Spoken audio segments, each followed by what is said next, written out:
Chile, ¿me cachai? Hola, weones. Hola, ¿cachai? Sí. ¿Cómo estás, fueron? Según ustedes en casa, ¿qué es lo que los extranjeros más aprenden en nuestro país? A continuación, en Hola Chile desmenuzamos algunas de las cosas que el forastero se lleva como recuerdo de Chile. No es fácil comprender nuestras costumbres ni nuestra forma de hablar, y es que no nos comunicamos en español, sino que lo hacemos en chileno, y fue un español justamente quien logró plasmar en palabras muchas de las cosas que en nuestro país se viven. Pongan mucha atención. Qué weón es como decir tío, solo que lo dice muchas veces. Que weá puede ser cualquier cosa. Ejemplo real, pásame la weá. ¿Qué weá? Esta weá. Y se entienden. Que la marraqueta o el pan batido depende de la zona y es uno de los mejores panes del mundo. Que todo el mundo quiere que le sean fiel, pero poco confían en que el otro lo sea, con lo cual casi todos son infieles. ¿Será tan así la cosa en nuestro país? Salimos a ver qué opinaban los extranjeros y nos encontramos con estos simpáticos italianos. Sus respuestas les sorprenderán. Weón. Weón es de la wea, ¿cachai que es un weón? Y pololean todos entre ellos por la calle, se entiende muy bien. Sí, ahora sí. ¿Qué es lo que más te marca de las palabras chilenas? Lo que hay nada, pues, weón. Por ejemplo, la palta. Sí. ¿Les gusta la palta? ¿Es algo que hay en su país? No, en nuestro país no, o sea, llega, pero es como de... hace un viaje muy largo y entonces no, así es mala. Aquí está súper rica, súper rica. Marraqueta, sí hemos comido marraqueta con pescado marraqueta, que es súper rico. ¿Alguna vez los perros cuando se suben a las micros? Se paran al semáforo y después pasan por la calle. Si hasta plantean que los perros son diferentes que en otros países, y no sé ustedes, yo hasta en las micros me los he topado. Que Chile tiene perros por todo su territorio y que para tener un amigo que te acompañe de vuelta a casa solo tienes que extenderle la mano y acariciarlo. Que nunca habrás visto perros tan listos y espabilados que hasta cruzan con luz verde. ¿Somos un país tan particular? Fuimos a preguntarle a algunos de nuestros famosos extranjeros si la realidad del forastero es así en Chile. No sé, bueno, la muletilla sí que me llama la atención. Digo, ¿por qué lo dirán yapo? El yapo es como ya pues. Imagino que es una abreviación que te acorta un poco la frase. Yo decía, ¿qué será el po? ¿Qué será el po? La que no me gusta, pero me llamaba la atención es cachai. ¿Y los hay todos ahora, no? A veces. Bueno, me parecía chistoso, me parecía divertido. Obviamente al principio no entendés mucho porque igual hablan como que se comen palabras o se comen terminaciones de algunas frases. Entonces, como que, bueno, al principio como que no entendía mucho, pero ahora ya estoy totalmente canchera, ya les entiendo todo. Si hasta nuestras conversaciones les hizo referencia, fíjense en estas situaciones. ¿Creen que se acercan a la realidad?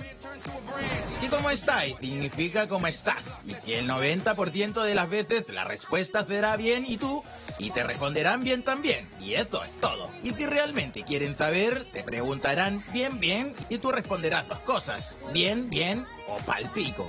Diversas situaciones que como chilenos muchas veces pasamos por alto, pero que para el forastero quedan grabadas en su subconsciente, incluso mucho tiempo después de haber dejado nuestro país.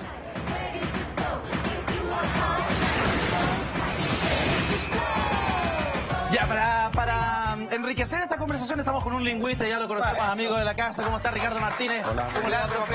Buen día, profesor. Hola, profe, ¿cómo estás? Bien. Oiga, profe, somos buenos para chuchar, para el garabato, para el improperio, para la palabrota. Y además, como que los extranjeros es lo que más aprenden, ¿o no? Sí, claramente es lo que más aprenden. ¿Por qué? ¿Por qué ese afán de Lo que querer pasa aprender es esta que palabra? las palabras que son garabato o grosería, se puede decir en realidad las dos maneras en castellano, tienen una entonación que es particular. Ah. Y por eso los niños chicos son las de las primeras palabras que aprenden. Cuando uno entona una grosería, la forma en que pronuncia es distinta que cuando entona otras cosas. enfático, tiene una fuerza tiene, que tiene queda una fuerza grabado. y un énfasis, y por lo tanto la gente nota que ahí hay algo especial. Eso lo hacen los niños y también los extranjeros. Pero, profesor, que yo les contaba de que ahora en las Torres del Paine hay muchos extranjeros y conversamos con muchos de ellos y todos nos decían lo mismo, huevón po. O sea, no solamente la palabra fea, sino que el po. Sí. O sea, Chile ya característica número 1 es el po. Sí, en realidad, bueno, el po es un enfatizador y los enfatizadores cumplen una función que están al final de una oración y claro, cuando se ocupa mucho una palabra, la palabra se acorta. Viene el pues y se convierte en po. Esa es la explicación. Y se ocupa para dar énfasis. En general ocupamos muchas marcas de F. Así como en Chile es po, en Perú es p. ¿Es lo mismo? Bueno, en general todas las variedades del español americano tienen algunas marcas de ese tipo. Profe, Güey, por ejemplo, y cosas en el así. fondo el hueón es como una palabra comodín. Significa exactamente todo lo que te puedes imaginar. Es sustantivo, es verbo, es calificativo, es todo. Bueno, en general todas las variedades de lenguas, el inglés, el español, etcétera, tienen algunas de esas palabras comodín y que uno entiende por el contexto.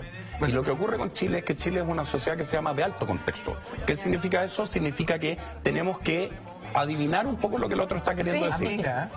Y eso no pasa en todas las culturas. Por ejemplo, en la cultura anglosajona pasa muy poco, pero en la cultura japonesa pasa mucho. La cultura japonesa también es de alto contexto. Oye, de hecho yo leía una carta que estaba circulando en internet y decía, bueno, da una serie de particularidades de los chilenos y entre eso decía, es la única parte del mundo donde una frase puede tener 3 veces la misma palabra y significa algo. Exacto. Hueón, hueón, hueón. Claro. Oye, el hueón, hueón, hueón. Hueón, hueón, hueón. Ahora, el hueón. Impresionante. ¿El hueón de dónde viene? ¿Cómo nace? ¿Cómo nace? Sí, ¿de dónde sale? Bueno, en realidad es un poco riesgoso hablar de eso porque tiene que ver con los órganos masculinos. De ahí huevo. viene. O sea, Sí. Y originalmente era considerado una cosa grosera porque tenía que ver con una especie como de aumentativo respecto a eso.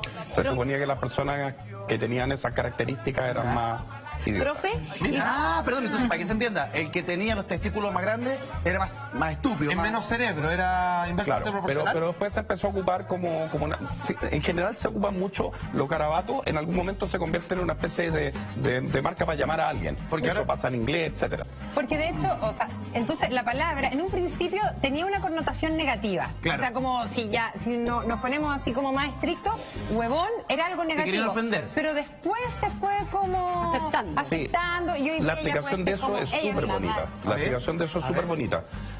En todas las culturas, las palabras que son tabuizadas, vale decir que tienen alguna marca negativa, en algún momento salen por el uso. En la medida en que más se usan, pierden esa característica negativa.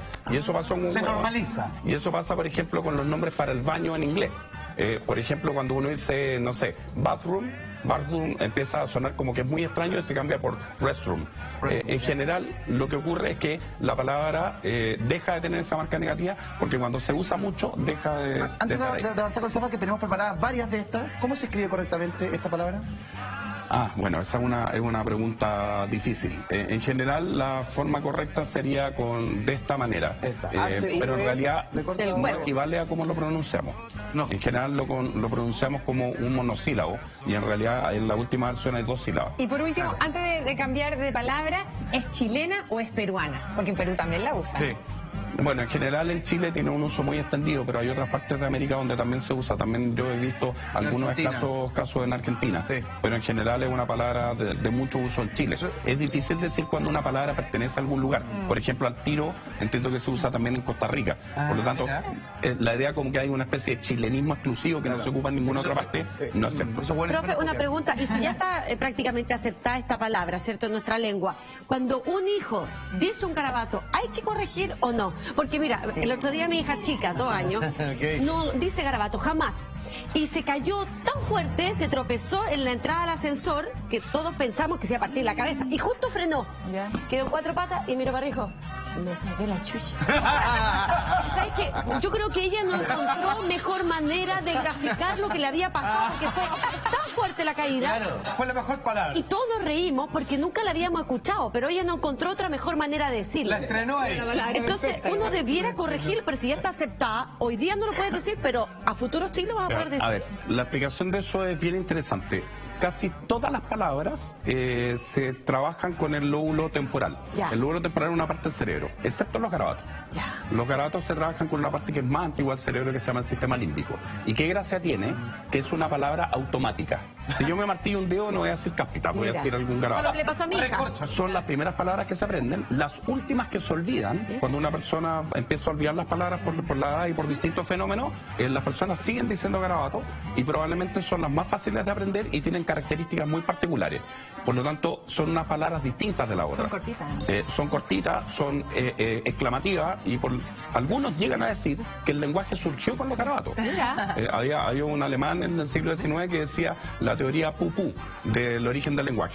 La primera cosa que los seres humanos dijeron fueron garabatos y después empezaron a inventar las otras palabras. Por lo tanto, son como las palabras que están más inquistadas en todas las personas. Ahora, algo que hay un fenómeno sociológico que arrojó este estudio, dice que se dieron cuenta de que, a propósito de las canciones, en Chile están las personas más amables, las mejores, súper receptivas, pero se dieron cuenta los extranjeros que habían dos tipos de chilenos: los que son buena onda, y otra cosa que es muy propia también de nosotros, los que son mala onda.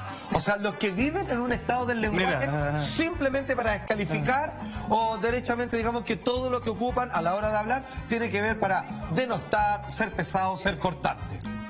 Pero la onda, porque de ahí viene, o sea, en el fondo... Es por vibes, ¿no? Buena onda, mala onda. ¿En qué momento la onda...